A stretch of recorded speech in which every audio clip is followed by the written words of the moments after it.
네, 안녕하십니까. 좋은 아침입니다. 유영선 목사입니다.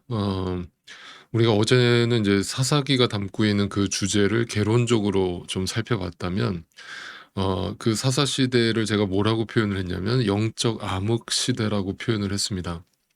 그 여호수아서가 가나안 정착에 대한 이야기를 들려줬잖아요. 그리고 앞으로 우리가 살펴보게 될 이제 사무엘 상부터는 우리가 이제 흔히 왕정 시대라고 이야기를 하지 않습니까?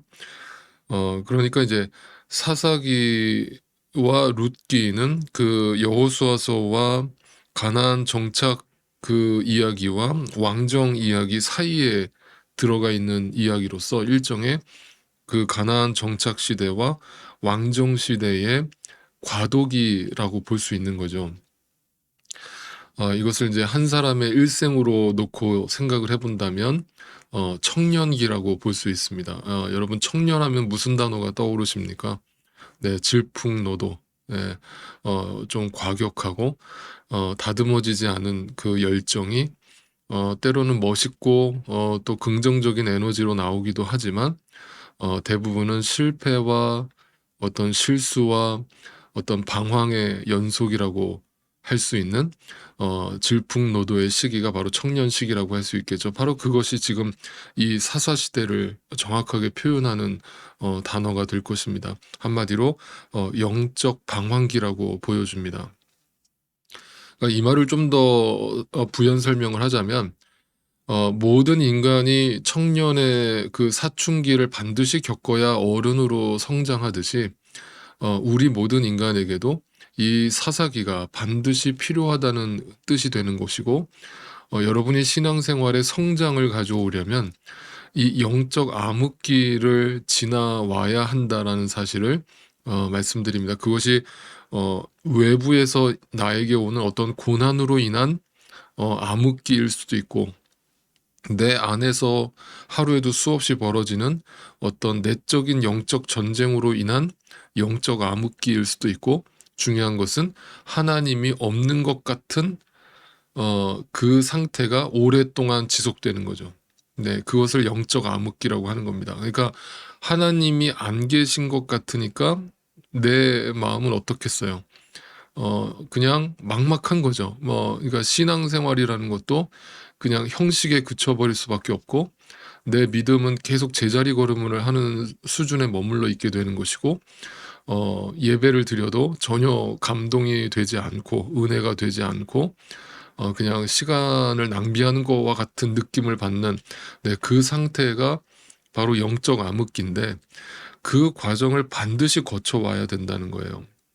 그러니까 만약 지금 여러분이 그 상태에 있다면 괜찮다는 거예요. 그것은 저도 겪었고 우리 모든 신앙인들이 반드시 겪어야 되는 과정이라는 거예요.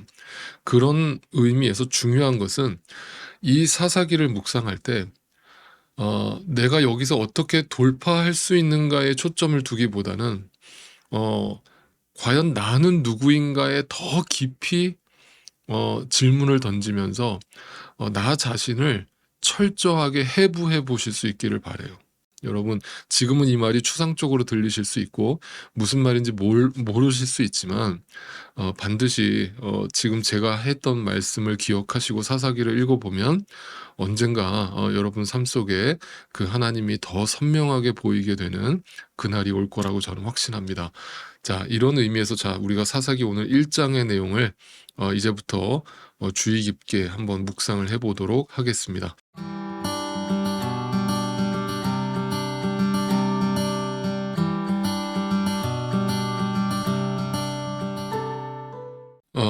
제가 역시 이 1장의 내용을 다 전체적으로 읽어가면서 설명드릴 수는 없고 여러분이 꼭 한번 개인적으로 1장을 다 한번 읽어보세요. 이 1장을 읽어보시면 이게 도대체 무슨 말인지 전혀 알아듣기 어려우실 겁니다. 굉장히 복잡한 지명과 뭔가 계속 반복되는 이야기로 가득 차 있죠. 제가 이거 1장을 간단하게 요약을 해 드린다면 이런 내용이에요. 제가 어저께 그 사사기 서론에서 말씀드린 것처럼 인간이라고 하는 존재의 그 무력함과 그 무능함이 어떻게 낱낱이 고발되고 하나님의 전적인 은혜가 다시 한번 선포됨으로 그것이 하나님의 은혜로 종결되어지는가를 설명하기 위해서 우리의 지독한 현실을 다시 한번 그대로 고발하고 드러내고 있는 장면이에요. 우리의 실체를 어떻게 고발하는가 한번 들여다보죠. 자, 1장 28절을 한번 가보세요. 1장 28절을 보니까 이렇게 얘기하죠. 그런데 이스라엘 백성은 강성해진 다음에도 가나안 사람을 모조리 몰아내지 않고 그들을 부역군으로 삼았다. 자, 강성해진 다음, 다시 말하면 그들이 월등하게 가나안 족속을 완전히 제압할 수 있는 힘을 갖게 된 거예요. 또 땅도 이미 어느 정도 정복을 했고, 그런 상황 속에서 이제 그들이 이 가나안 족속을 완전히 쫓아내라는 하나님의 명령이 있었잖아요. 그런데 그들이 계속 그것을 남겨놓는 거예요. 앞에서 우리가 여호수아서에서도 묵상을 했지만 아간의 범죄 기억하시죠? 그 아간의 범죄가 아간 한 사람의 범죄가 아니라 이스라엘 전체의 죄를 대표하고 있는 거라고 제가 그때 말씀드렸죠. 그래서 그 아간의 범죄가 계속될 거라는 것도 제가 그때 말씀드렸어요. 네, 그게 지금 계속되고 있는 거예요. 그게 언제까지 계속되는 거예요?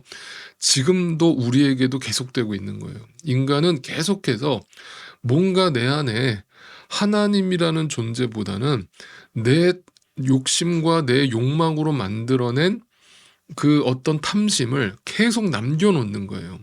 그 찌꺼기를 남겨놓는다고요. 완전히 하나님 앞에 100% 굴복하지 않고 99%에서 만족하는 거예요. 그래서 그 1%를 끝까지 포기하지 않는 거죠. 내려놓지 않는 거예요. 그게 어떻게 보면 고집일 수 있고 아집일 수 있고 어떤 고정관념일 수 있고, 그러나 근본적인 것은 그게 바로 인간이 갖고 있는 죄 때문이라는 거예요. 네, 인간은 절대로 100% 하나님 말씀에 순종하지 못한다는 이야기를 들려주고 있는 겁니다. 자, 그리고 19절을 또 읽어볼게요. 19절, 주님께서 유다 지파 사람들과 함께 계셨으므로 그들은 산간 지방을 차지할 수 있었다. 그러나 낮은 지대에 살고 있는 거민들은 철병거로 방비하고 있었기 때문에 쫓아내지 못하였다. 자, 이 사사기를 읽다 보면 쫓아내지 않았다와 쫓아내지 못했다라는 단어가 계속 혼용해서 쓰여지고 있어요. 그러면 이게 도대체 무슨 말인가? 쫓아내지 않았다는 거야, 쫓아내지 못했다는 거야. 그런데 이거를 혼용해서 쓰고 있지만 사실 그 맥락은 똑같은 거예요. 이거는 쫓아내지 않았다에 초점이 있는 거예요. 자, 이게 무슨 얘기인가? 자, 19절을 다시 보시면 이게 좀 이상해요. 뭐가 이상하냐면 19절에 주님께서 유다 지파 사람들과 함께 계셨다라고 얘기하잖아요. 하나님이 함께 했는데 그들을 쫓아내지 못했다로 결론이 난 거예요. 이게 좀 이상하지 않으세요? 어떻게 하나님이 함께 하셨는데 쫓아내지 못할 수가 있어요? 그러니까 제가 말씀드렸잖아요. 쫓아내지 못한 거예요? 쫓아내지 않은 거예요? 네, 쫓아내지 않은 거예요.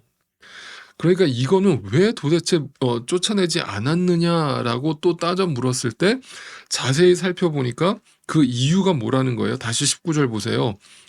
철 뒷부분에 철병거로 방비하고 있었기 때문이라는 거예요. 자, 그러면 이 말은 또 오해를 해서 하나님이 함께 하셨는데 철병거 때문에 쫓아내지 못했다, 쫓아내지 않았다. 이 말은 하나님보다 철병거가 더 강했다라는 얘기예요? 말이 안 되잖아요. 그런 뜻이 아니란 말이에요. 이 말의 뜻은 뭐냐면 이스라엘 백성들의 눈에 보기에 하나님보다 철병거가 주는 매력이 더 크게 다가왔다라는 뜻이고, 그래서 일부러 그걸 남겨뒀다라는 얘기를 하는 거예요. 쫓아내지 않았다. 자, 그래서 여기서 또 하나 중요한 얘기를 드릴게요. 성경을 읽으실 때 이런 구조를 이해하시면서 읽으시면 좋겠는데, 역시 사사기도 마찬가지고 어떻게 보면 성경 전체가 이 구조를 계속 반복하고 있다는 걸 보게 되실 거예요. 어떤 구조냐면 잘 들어보세요. 이스라엘이 하나님께 불순종함으로 먼저 죄를 지어요. 그죠? 그리고 그것에 대해서 하나님이 경고를 하시고 그 말을 듣지 않았을 때 이스라엘 백성을 징벌하시고 심판하세요. 그리고 그 심판을 받고 징벌을 받는 이스라엘이 막 아우성을 치면서 "하나님 살려주세요, 살려주세요. 저희가 잘못했어요." 라면서 막 부르짖어요. 그럴 때 또 하나님이 어떤 선지자나 또 여기 사사기에서는 사사를 보내서 그들을 용서하시고 구원해 주셔요. 네. 그리고 비로소 그 땅에 하나님의 평화가 임해요. 그리고 또다시 어느 정도 시간이 흘러서 또 하나님께 죄를 지어요. 또 하나님이 심판하셔요. 또 살려달라고 부르짖어요. 또 하나님이 구원하셔요. 그리고 또 평화가 임해요. 이 구조가 계속 반복되는 거예요.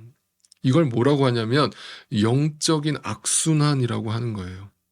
여러분, 혹여라도 여러분이 이 영적 악순환에 빠져 계시다면 분명히 주님의 이름으로 권면하고 또 부탁합니다. 그 악순환의 고리를 끊어버리세요. 네. 그리고 그것을 끊어버리는 힘은 오직 하나님의 말씀과 기도로 통해서 주어진다는 사실을 절대 잊지 마세요. 그리고 오늘도 하나님 말씀으로 내 안에 가득 채우시고 하나님께 기도를 통해서 내 뜻을 주님 앞에 굴복시키고 하나님의 뜻을 구하세요. 그럴 때 여러분 이 악순환의 고리가 비로소 끊어질 수 있을 거예요. 그러나 이 악순환의 고리가 절대 간단한 문제가 아니라는 것을 성경은 계속 강조하고 있는 것이에요. 마치 적은 누룩이 온 덩이에 퍼지는 것처럼 보잘것없는 별거 아니라고 생각하는 그 죄가 한 인간의 일생을 집어삼키고 또 한 교회를 집어삼키고 한 나라를 집어삼켜 버리는 거예요. 그래서 죄라는 것이 이토록 무서운 것이에요. 네, 이것을 절대로 잊지 마세요. 여러분 잠시 우리 골로새서 말씀을 한번 찾아볼게요. 신약 성경 골로새서 3장을 한번 펴보세요. 신약 성경 골로새서 3장이에요. 자, 5절을 한번 읽어볼게요. 그러므로 땅에 속한 지체의 일들 곧 음행과 더러움과 정욕과 악한 욕망과 탐욕을 어떻게 하라고요? 죽이십시오. 탐욕은 우상 숭배입니다. 6절 이런 것들 때문에 순종하지 않는 자들에게 하나님의 진노가 내립니다. 자, 그런데 여기서 이 골로새서를 사도 바울이 썼잖아요. 여기서 그 내 안에서 일어나는 땅에 속한 지체의 일들 그것이 탐욕이고 그 탐욕이 우상 숭배인데 그것을 어떻게 하라고 동사를 썼어요. 사도 바울이. 다시 보세요. 5절을 보세요. 탐욕을 죽이라고 표현했죠. 죽이라. 여러분 이거 죽이라는 그 단어가 굉장히 섬뜩한 표현 아닙니까? 그냥 조심해라 또는 절제해라 정도로 표현해도 충분하지 않을까 싶은데 사도 바울은 죽여라 라고 하는 극단적인 표현을 썼어요. 이게 무슨 뜻인 줄 아세요? 무언가에 대해서 극단적으로 뭔가를 표현해서 또 명령을 한다는 것은 그 대상이 그만큼 간단한 문제가 아니라는 뜻이 담겨 있고 절대 만만한 상대가 아니라는 뜻이 담겨 있는 거예요. 여러분, 죄라는 우리의 죄성을 간단하게 생각하면 안 되고 방심하면 안 되고 별거 아닌 문제로 생각하면 안 돼요.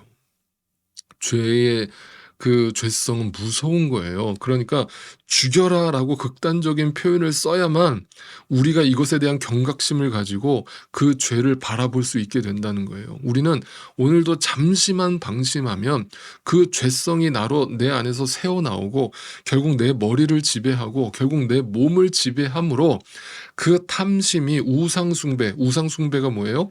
하나님께 불순종하는 나를 말하는 것이죠. 네, 그런 자들은 하나님 말씀이 결국 시시하게 들리기 시작하고 이 세상의 지혜나 세상의 지식은 달콤하게 들리기 시작하는 거죠. 네, 그것을 사도 바울은 죽여라라고 아주 극단적으로 표현하면서 그것을 죄를 대하는 우리의 자세가 얼마나 겸허해야 되고 진중해야 되는가를 설명하고 있는 것입니다. 여러분, 여러분 문학 작품을 종종 읽으십니까? 우리가 흔히 고전이라고 하는 작품들은 우리 크리스찬들도 좀 꼭 읽어보면 좋겠어요.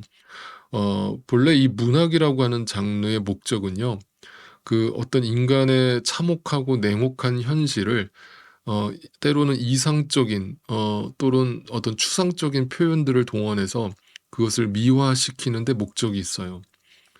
그런데 위대한 고전들을 읽어보면 그 특징이 있는데, 그 이상적인 말들로 우리의 현실을 막 아름답게 묘사하고 뭔가 미화시키다가 그 끝에 가서 다시 냉혹한 그 참담한 현실의 문제를 그대로 드러내면서 어떤 부연 설명도 달지 않고 끝을 내면서 긴 여운을 남기는 작품들이 있어요. 그런 작품들이 고전이 되는 거거든요.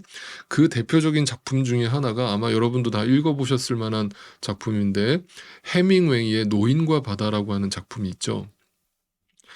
저는 여러 번 읽어봤는데 읽을 때마다 또 새로운 느낌을 받아요. 그런데 벌써 이 제목부터가 그 현실의 냄새가 물씬 나지 않습니까? 노인과 바다. 젊은이와 바다 이러면 뭔가 이렇게 아름다운 해변의 이런 모습이 생각날 텐데, 노인과 바다 그러면 뭔가 암울하잖아요. 그죠? 근데 그 노인과 바다의 결론이 뭐냐 하면요, 그 현실을 직시하라는 메시지로 끝이 나거든요. 자, 노인이 고기를 잡으러서 배를 타고 바다로 나가죠. 그리고 운이 좋게 큰 물고기가 잡혀요. 그래서 그 물고기를 가지고 집으로 돌아오는 길에 상어떼가 나타나서 그 물고기를 다 뜯어먹고 뼈다귀만 앙상하게 남죠. 그래서 집에 돌아와서 한숨 자고 다시 다음날 고기 잡으러 나갔다. 그게 이 이야기의 끝이에요. 그러니까 한마디로 이 노인과 바다의 이야기는 우리의 지독한 현실을 그대로 아주 어떤 미화도 섞지 않고 그대로 보여주기 때문에 고전이 되고 명작이 된 거예요. 그러면 이 소설이 들려주는 메시지는 아주 명확한 거예요. 현실을 기만하지 말라는 거거든요. 눈 감지 말라는 거거든요. 애써 외면하지 말라는 거거든요. 직시하라는 거거든요. 인간, 너라고 하는 존재의 실체가 무엇인지를 절대로 잊어버리지 마라면서 이 메시지를 우리에게 던져주면서 이 문학 작품이 끝나는 거예요. 그래서 실존주의 문학의 대표작이 된 거예요. 여러분, 왜 그런가 하면 사람들은요, 오늘도 자기한테 속고 있어요. 세상한테 속고 있고 자기한테 속고 있어요. 그래서 자기를 아름답게 꾸미고 그 아름답게 꾸며진 내가 진짜 나라고 착각을 하면서 살고 있다는 거예요. 그래서 세상 사람들이 나를 아름답게 봐주고 멋있게 봐주면 그게 진짜 나인 줄 알고 그게 굉장히 기고만장해서 살아가는 게 나라는 거예요. 그리고 사람들은 그렇게 아름답게 포장된 사람을 좋아하고 그런 이야기를 듣는 걸 좋아하는 거예요. 그리고 우리의 현실의 이야기를 하면 불편해하는 거예요. 그리고 보려고 하질 않는 거예요. 심지어 교회에 와서마저도 죄인이라고 하면 그 말을 듣기 싫어하는 거예요. 네. 그래서 뭔가 우리에게 위로가 되고 우리를 포장해 주는 말을 듣고 싶어 한단 말이에요. 그런데 바로 이 노인과 바다의 이야기가 들려주는 것처럼 그 상어떼에게 물어뜯겨서 뼈만 앙상하게 남은 그 물고기가 우리의 모습일 수 있고, 그런 실패를 경험하고도 다시 물고기를 잡아야 하는 그 노인의 그 뒷모습이 우리의 모습일 수 있다. 라면서 우리의 현실의 무게를 그대로 적나라하게 보여주는 것, 여러분, 그게 사실은 성경이 우리에게 하는 메시지와 똑같은 거예요. 성경은 우리의 현실을 이상으로 포장하려 하지 않고 그 냉혹한 현실을 그대로 노출시키고 고발함으로 인해서 오직 예수 그리스도의 이름을 우리에게 던져줌으로 그 예수의 이름에 소망을 두고 그 예수의 이름의 힘을 실어낼 때에만 너에게 소망이 있고 너에게 희망이 있다라고 이야기를 해주는 게 성경의 핵심인 거예요. 그게 복음인 거예요. 그래서 우리가 말씀을 알면 알수록, 기도를 하면 할수록 누구의 이름을 붙드는 거예요? 예수의 이름을 붙들고 이 냉혹한 현실을 살아내는 거, 여러분, 그것이 예배가 되는 거예요. 그게 영적 예배가 되는 거예요. 아. 네. 지금은 이 말이 모호하고 또 추상적인 말로 들리실 수 있어요. 그러나 언젠가 우리의 삶 속에, 현실 속에 이 하나님의 말씀들이 되살아나서 나의 살이 되고 뼈가 되고 피가 되어서 그리스도의 몸을 지어가는 것을 보게 되실 때, 나도 모르게 그리스도의 장성한 분량에 이르렀다고 느껴지실 때, 그때 비로소 이 말들이 모호한 말이 아니라 아주 지극히 현실적인 살아있는 하나님의 말씀으로 다가오게 되실 줄로 분명히 믿습니다. 네, 오늘도 이 말씀 붙들고 오늘도 주 안에서 온전히 승리하실 수 있게 되기를 바랍니다. 내일 아침에 또 뵙겠습니다.